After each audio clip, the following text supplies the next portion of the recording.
दिवाली से पहले प्रधानमंत्री नरेंद्र मोदी 51,000 लोगों को तोहफा देने जा रहे हैं और 37 जगहों पर आज रोजगार मेले का आयोजन किया गया है।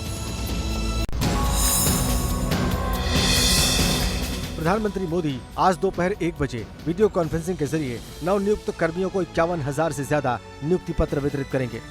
इस अवसर पर प्रधानमंत्री का संबोधन भी होगा। ये सभी नौकरियां केंद्र और राज्य सरकारों के विभाग में दी जानी है। देश भर से चुने गए नए कर्मचारी रेल मंत्रालय, डाक विभाग, गृह मंत्रालय, राजस्व विभाग, उच्च शिक्षा विभाग, स्कूल शिक्षा और साक्षरता विभाग और स्वास्थ्य और परिवार कल्याण मंत्रालय समेत विभिन्न मंत्रालयों और विभागों में नियुक्त किए जाएंगे। रोजगार मेले को पीएम के 10 लाख सरकारी नौकरी वाले वादे से जोड़कर देखा जा रहा है। चुने गए सभी कर्मचारियों को कर्मयोगी प्रारंभ के माध्यम से खुद को प्रशिक्षित करने का भी अवसर दिया जा रहा है। जून 2022 में प्रधानमंत्री ने ऐलान किया था कि अगले 1.5 सालों यानी 2024 के लोकसभा चुनाव से पहले 10 लाख लोगों को सरकारी नौकरी दी जाएगी। प्रधानमंत्री ने जून 2022 में सभी सरकारी मंत्रालयों और विभागों में खुद खाली पदों की समीक्षा की थी, जिसके बाद भर्ती करने का फैसला लिया गया था। यूपी के नोएडा में रिन्यूएबल एनर्जी और इलेक्ट्रॉनिक के क्षेत्र में अपनी पहचान बना चुकी 2 कंपनियों के बीच में एक बड़ा समझौता हुआ है। इसी पर दिखाते रिपोर्ट। भारत के रिन्यूएबल एनर्जी सेक्टर में तेजी से बढ़ती हुई कंपनी एडवान और पावर एंड इलेक्ट्रॉनिक के क्षेत्र में बड़ा नाम बन चुके एप्रो के बीच बड़ा करार हुआ है। एक स्ट्रेटेजिक करार के तहत अब दोनों कंपनियां मिलकर कस्टमर के लिए काम करेंगी। एप्रो पावर एंड इलेक्ट्रॉनिक क्षेत्र का बड़ा नाम है। महज 11 सालों में कई बड़े इनोवेशन कर ये कंपनी चर्चा में आ गई। 20 से ज्यादा देशों में ये कंपनी अपने प्रोडक्ट का निर्यात करती है। वहीं एडवान रिन्यूएबल एनर्जी सेक्टर में तेजी से बढ़ती कंपनी बन चुकी है। Company high quality innovative products के उत्पादन के लिए जानी जाती है।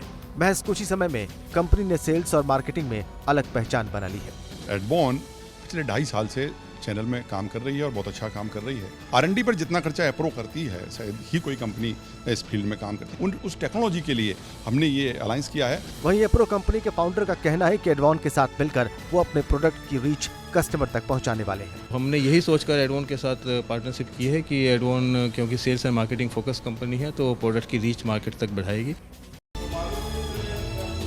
गृह मंत्री अमित शाह आज से 3 दिन के लिए मध्य प्रदेश के दौरे पर रहने वाले हैं और 3 दिनों के अंदर वो 230 विधानसभा क्षेत्रों की बैठक करेंगे। मध्य प्रदेश के सियासी मिजाज को बदलने के लिए बीजेपी के चाणक्य कहे जाने वाले गृह मंत्री अमित शाह ने मोर्चा संभाल लिया है। शाह आज से 3 दिवसीय मध्य प्रदेश दौरे पर हैं। सियासत के समीकरण को बदलने में माहिर शाह 3 दिनों तक एमपी में कार्यकर्ताओं और पार्टी नेताओं के साथ बैठक करेंगे और बीजेपी कार्यकर्ताओं के बीच जीत का मंत्र फूकेंगे।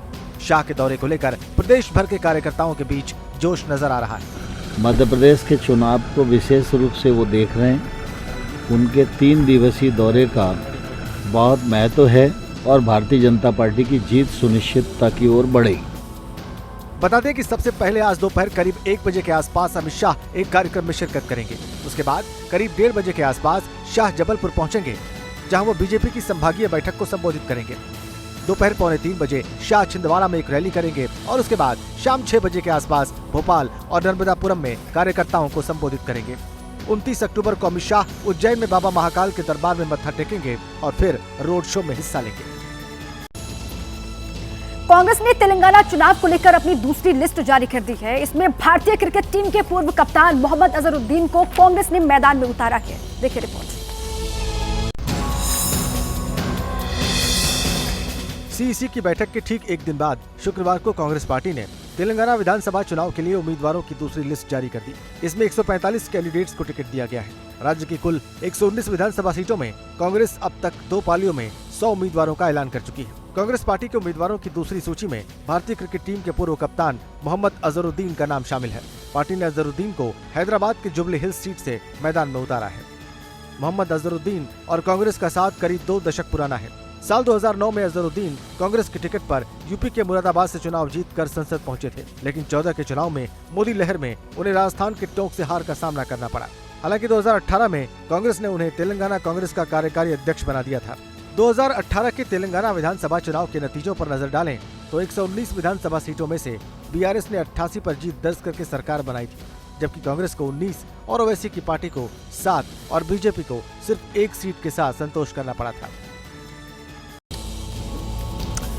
देखिए, तेलंगाना में भी चुनावी सरगर्मियां तेज हो चुकी हैं। बीजेपी की तरफ से गृह मंत्री अमित शाह ने सूर्यापेट से हुंकार भरी है और वहां पर उन्होंने पिछड़ा वर्ग वाला दांव खेलकर विरोधियों को चुनौती दी है।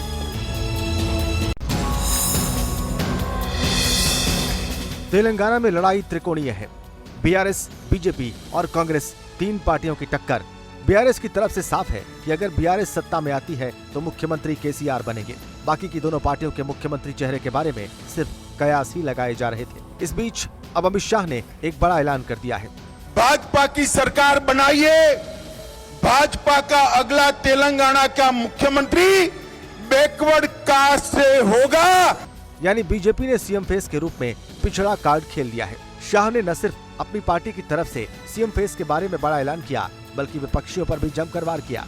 केसीआर केटीआर को मुख्यमंत्री बनाना चाहता है और सोनिया जी राहुल गांधी को प्रधानमंत्री बनाना चाहती है। तेलंगाना को संपूर्ण विकसित राष्ट्र केवल और केवल भारतीय जनता पार्टी नरेंद्र मोदी जी के नेतृत्व में कर सकते हैं। इजरायली सेना ने आज एक अस्पताल मॉडल का वीडियो जारी करके दावा किया कि गाजा पट्टी में आतंकी अस्पताल में मरीजों की आड़ में छिप रहे हैं। इजरायली सेना ने यह दावा किया इस वीडियो के जरिए कि हमास के आतंकियों ने अस्पताल के नीचे टनल्स में अपने कमांड सेंटर बनाकर रखे हैं और इसी के साथ 7-10 के हमले में शामिल तमाम हमास के जो आतंकी हैं वो इन्हीं टनल्स के अंदर छिपे हुए हैं। सेना यह भी दावा कर रही है कि अल शिफा अस्पताल में छिपे हैं आतंकी। आईडीएफ की तरफ से यह बयान, आईडीएफ ने एनिमेटेड वीडियो जारी किया है।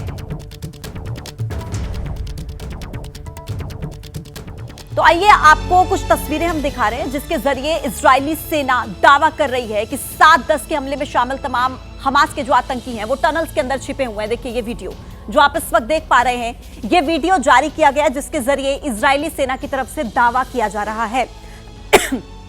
देखिए, ये वीडियो जिसमें यह कहा जा रहा है कि 7-10 को जो हमला हुआ था 7-10 का, उस हमले में किस तरीके से आतंकी आए थे और उन्होंने हमला किया, अटैक किया। उसके बाद ये वीडियो जिसके जरिए यह कहा जा रहा है कि अस्पताल को ठिकाना बनाकर रखा हुआ है इन आतंकियों ने और वहां पर टनल्स बनाए गए हैं और इन टनल्स के अंदर मरीजों की आड़ में आतंकी छिपे हुए हैं। ये वीडियो जो आप देख रहे हैं, ये वीडियो इजरायली सेना की तरफ से जारी किया गया है। तो देखिए, आपको यह समझाएं कि तहखाने में हमास का कत्ल खाना किस तरीके से, अल शिफा अस्पताल की ये तस्वीर आप देख रहे हैं। अस्पताल में अंडरग्राउंड लिफ्ट है। ये जो आप तस्वीर देख रहे हैं ये अस्पताल की है। तहखाने के अंदर कमांड सेंटर जो कि इजरायली सेना की तरफ से दावा किया गया। तहखाने में जमा है हथियार, ये भी दावा इजराइल की सेना कर रही है। आतंकियों के रुकने की जगह कौन सी है, इसको भी इन तस्वीरों के जरिए, इन वीडियो के जरिए समझाया गया है। तो देखिए, ये वो वीडियो, ये वो तस्वीरें हैं जो इजरायली सेना की तरफ से जारी की गई हैं, जिसमें कहा जा रहा है कि हमास के जो आतंकी हैं वो इसी अस्पताल में टनल्स बनाकर इसके अंदर छिपे हुए हैं। बिल्कुल स्नेहा, देखिए इजराइल हमास के बीच में जंग जारी है। आज 22वां दिन है और देखिए दोनों ही देश, वो हमास हो या फिर फिलिस्तीन हो, पीछे हटने को तैयार नहीं है। और इसी बीच में जानकारी ये आ रही है कि इजराइल लगातार हमास के ठिकानों को चुन चुन करके निशाना बना रहा है। 7 अक्टूबर को जो हुआ उसका बदला लेने के लिए इजरायली सेना लगातार कोशिश कर रही है कि हमास की जड़ें खत्म हो, लेकिन ऐसा होता हुआ दिखाई नहीं दे रहा है। सैकड़ों बम बरसाए जा रहे हैं लेकिन उसके बावजूद भी हमास की रीढ़ नहीं टूट रही है। और इन सब के बीच इजरायली सेना ने यह दावा किया है कि हमास के आतंकी अस्पताल के नीचे सुरंग बना रहे हैं और जिनका रास्ता अस्पतालों के वार्ड से होकर जाता है। इसी पर आपको दिखाते हैं एक रिपोर्ट।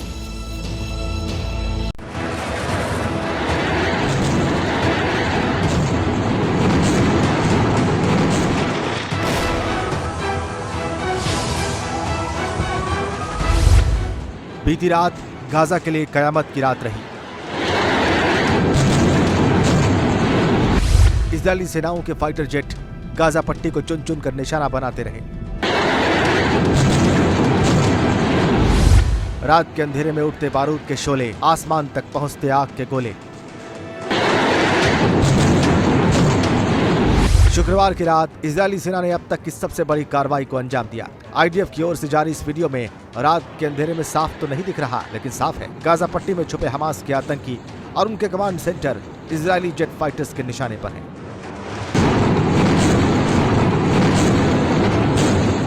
गाजा पट्टी में छुपे आतंकियों की तलाश में इजरायली सेना अब आसमान से ही हमले कर रही है। इस बीच इजरायली सेना ने सबूतों के साथ दावा किया है कि हमास के आतंकियों ने गाजा के अस्पतालों के नीचे अपने कमांड सेंटर्स बना रखे हैं और वहीं से वो इजराइल को निशाना बना रहे हैं।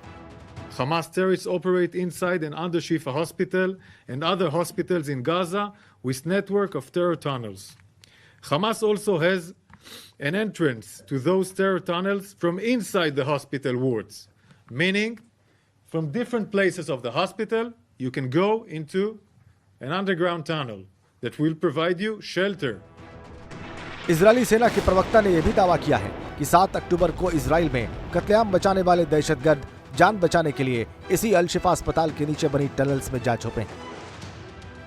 We have concrete evidence that hundreds of terrorists flooded into the hospital to hide there after the massacre of October 7th.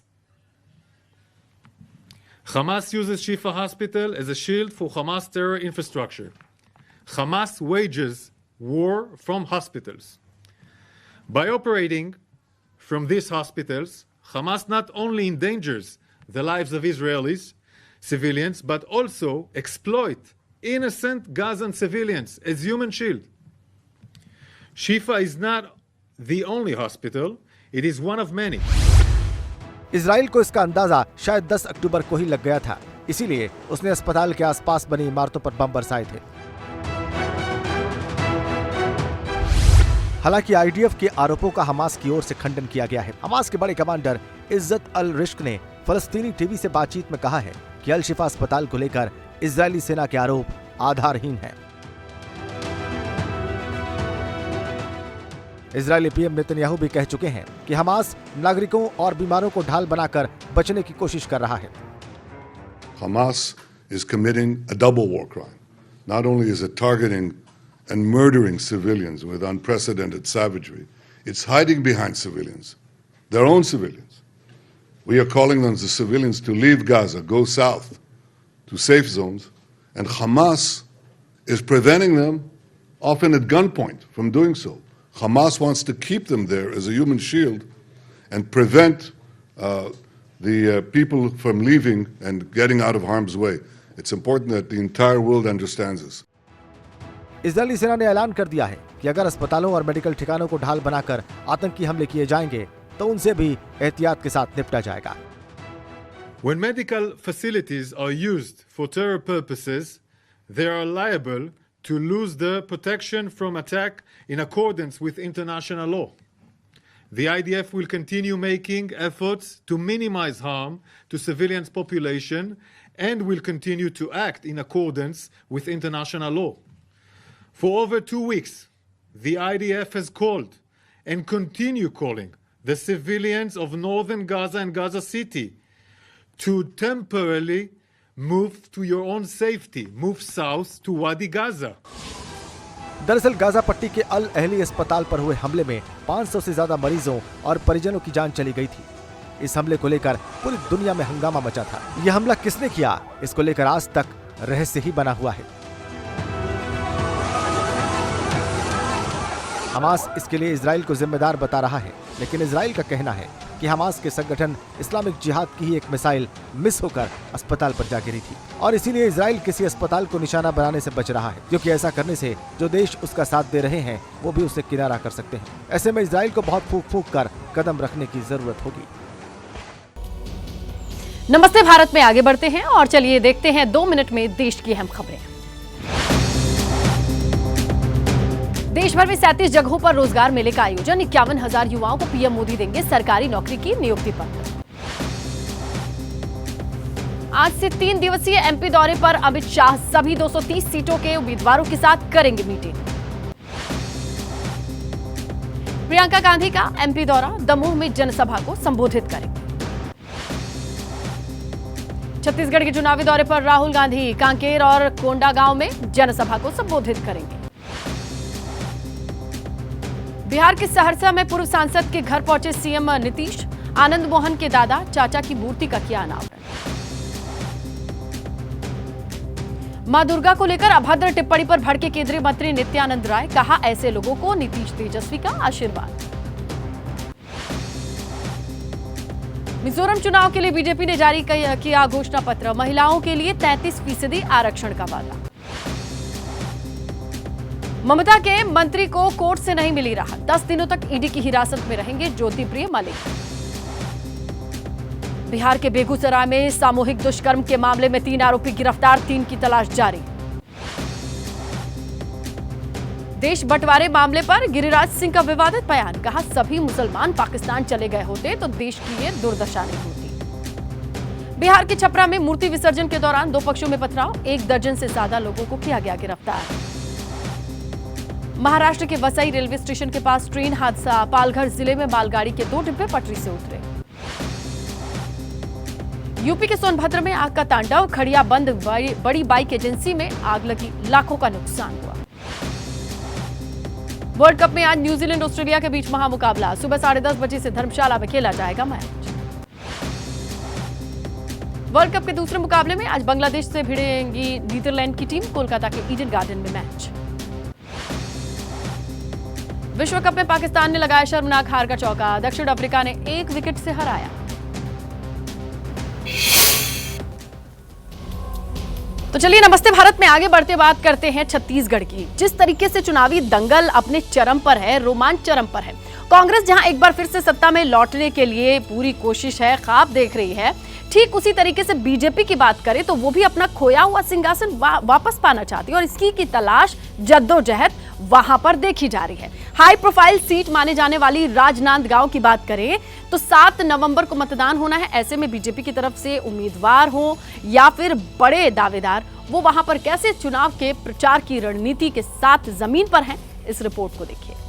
Rajnandgaon में हूं मैं और अंधेरे में कविता के कवि मुक्तिबोध का ये क्षेत्र है, लेकिन आज डॉक्टर रमन सिंह के नाम से भी जाना जाता है क्योंकि यहाँ लगातार वो बीजेपी को जीत दिलाते रहे हैं। 3 बार मुख्यमंत्री रह चुके हैं। डॉक्टर रमन सिंह हमारे साथ हैं। लगातार सर आप यहाँ पर सभाएं कर रहे हैं, लोगों से मिल रहे हैं, लेकिन राजनांदगांव में हम चुके हैं और दूर इलाहाबाद और दिल्ली में बैठ करके हम लोग सुनते रहे हैं राजनांदगांव का नाम, मुक्तिबोध को उससे जोड़ करके देखा जाता है। किस तरह से आप इस प्राइड को लेते हैं कि यहाँ पर इस तरह के कवि हुए हैं? राजनांदगांव संस्कारधानी कहा जाता है और राजनांदगांव का ये सौभाग्य है कि न केवल माधव गजानन मुक्तिबोध जी बल्कि पदुमलाल पुन्नालाल बख्शी जी भी यहाँ लंबे समय तक कॉलेज में शिक्षक अध्यापन के कार्य करते रहे। आप यहाँ पर हैं, लगातार जो भ्रष्टाचार की बातें होती हैं कि कांग्रेस पर आप भी भ्रष्टाचार की बात करते हैं, क्या इसको भी उस पुरानी व्यथा से जोड़कर देखा जा सकता है? निश्चित रूप से समाज के अंदर और खासतौर से राजनांदगांव और छत्तीसगढ़ के बारे में मैं कह सकता हूं कि फिलहाल जो परिस्थितियां बनी हुई हैं और जिस प्रकार 5 साल में भूपेश को सरकार चलाते देख रहे हैं तो व्यथा और ज़्यादा तीव्र हो गई है कि समाज के सभी हिस्सों में व्यापक भ्रष्टाचार है और ये चुनाव का सबसे बड़ा मुद्दा भी वही बन गया है। भूपेश बघेल 5 साल से वो सरकार चला रहे हैं, कुछ तो अच्छा किया होगा। कोई एक आपको कुछ लगता है कि 5 साल में सरकार ने कोई अच्छा काम किया? सरकार की जो काम करने की शैली है और उस काम करने की शैली में भूपेश जी के काम के बारे में मैं इतना ही कहना चाहूँगा, यदि काम के पीछे नियत और नीति ठीक नहीं है तो काम ठीक नहीं हो पाता। इनकी नीयत भी ठीक नहीं है, इनकी नीति भी ठीक नहीं है। जहाँ भी हाथ डालते हैं काम में वहाँ भ्रष्टाचार का नया तरीका निकाल लेते हैं। छत्तीसगढ़ में सबसे बड़ा धान की मिलिंग होती है, कस्टम मिलिंग, और धान को चावल बनाने के लिए राइस में चावल बनता है। गवर्नमेंट इस पे पैसा देती है, 40 रुपया प्रति क्विंटल हम देते थे, भूपेश ने 120 रुपया कर दिया, मगर उस 120 रुपया में 20 रुपया प्रति क्विंटल वसूली आज हो रहा है, तो 700 करोड़ का भ्रष्टाचार उसमें भी निकाल लिया। तो ये तरीका है। माइनिंग में हमने कोयल का छत्तीसगढ़ में सबसे ज़्यादा उत्पादन होता है। कोयले में 500 करोड़ का भ्रष्टाचार भूपेश ने किया। तो अब आप अगर मुख्यमंत्री बनते हैं तो आप सबसे ज्यादा ऐसा कौन से काम करेंगे जिससे आपको लगता है कि पिछली बार की तरह आपको फिर किसी बात के लिए जाना जाए? गांव-गांव में एक ही आवाज अभी आती है कि गरीबों के आवास की व्यवस्था, रोटी कपड़ा मकान जो बोला जाता है, तो ये मकान की चिंता ग्रामीण क्षेत्र में 16 लाख से ज्यादा लोग हैं, मगर 16 लाख तो स्वीकृत काम थे। तो अब पहली चुनौती होगी, सरकार बनते ही पहले दस्तखत से पहले हस्ताक्षर से जो भी मुख्यमंत्री बनेगा उसको 16 लाख आवास को स्वीकृत करके गरीबों के जीवन में एक आवास की योजना का फिर से खुशी लाने का प्रयास होगा। अब अगर आप मुख्यमंत्री बनेंगे तो हेल्थ में क्या करेंगे? अपने स्मार्ट कार्ड के माध्यम से हर गरीब व्यक्ति को निःशुल्क इलाज के लिए 50,000 तक के स्मार्ट कार्ड उनको प्रदान किए थे, जो बंद हो गया है। हम उन योजनाओं को फिर से लागू करेंगे। शिक्षा के क्षेत्र में आप क्या करेंगे अगर आप मुख्यमंत्री बनते हैं? शिक्षा में प्रमुख रूप से हमने करीब 28,000 प्राथमिक, मिडिल और हाई स्कूल प्रारंभ किए 15 सालों में। अब उन स्कूल को अपग्रेड करने की जरूरत है। ऐसी शिक्षा जिसमें सीधे उनको रोजगार से जोड़ा जाए और बेहतर शिक्षा की व्यवस्था को मजबूत करने का काम छत्तीसगढ़ में हम करेंगे। 2024 की क्या तैयारी है? देखिए, 2024 के लिए ये सेमीफाइनल ही है 2023 का ये चुनाव। पिछले बार हम चुनाव हार गए विधानसभा का, मगर लोकसभा में 8 सीट जीत के आए। तो ये है छत्तीसगढ़ की जनता, ये तय करना जानती है। और इस बार जो मोदी जी का 2024 का चुनाव होने वाला है, इस चुनाव में मैं कह सकता हूँ कि छत्तीसगढ़ में ऐसी स्थिति बनने वाली है कि हम 11 में 11 लोकसभा सीट भारतीय जनता पार्टी के मेंबर ऑफ पार्लियामेंट जिता के भेजेंगे और तीसरी बार इस देश में फिर से माननीय नरेंद्र मोदी जी को प्रधानमंत्री के पद में बैठे हुए हम सब देखना चाहते हैं, छत्तीसगढ़ देखना चाहती है। डॉक्टर साहब, आपको बहुत बहुत शुभकामनाएं। छत्तीसगढ़ विकास करे, ये हम सब चाहेंगे। कैमरामैन राजेश कुमार के साथ रविकांत, एबीपी न्यूज, रायपुर।